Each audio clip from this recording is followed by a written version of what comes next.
Welcome to ఆర్ఫై TV news.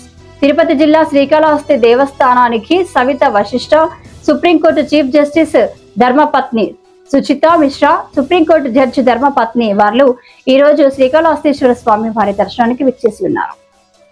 ఆలయ అధికారులు వారిని సాధారణంగా ఆహ్వానించి వారికి అంతరాలయ దర్శనం, వేద ఆశీర్వచనం ఏర్పాటు చేయడమైనది.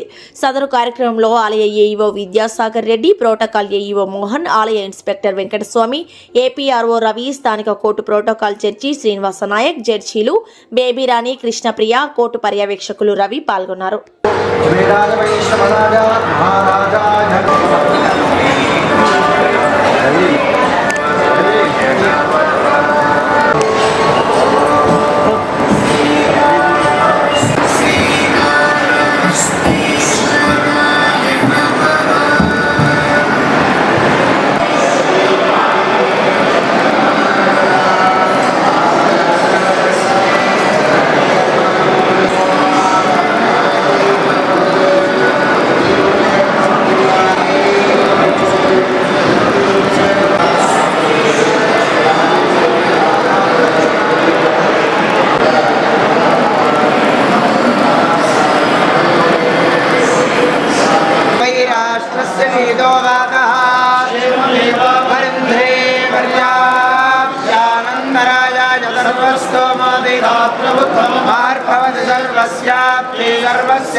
ఐశ్వర్యం భవతి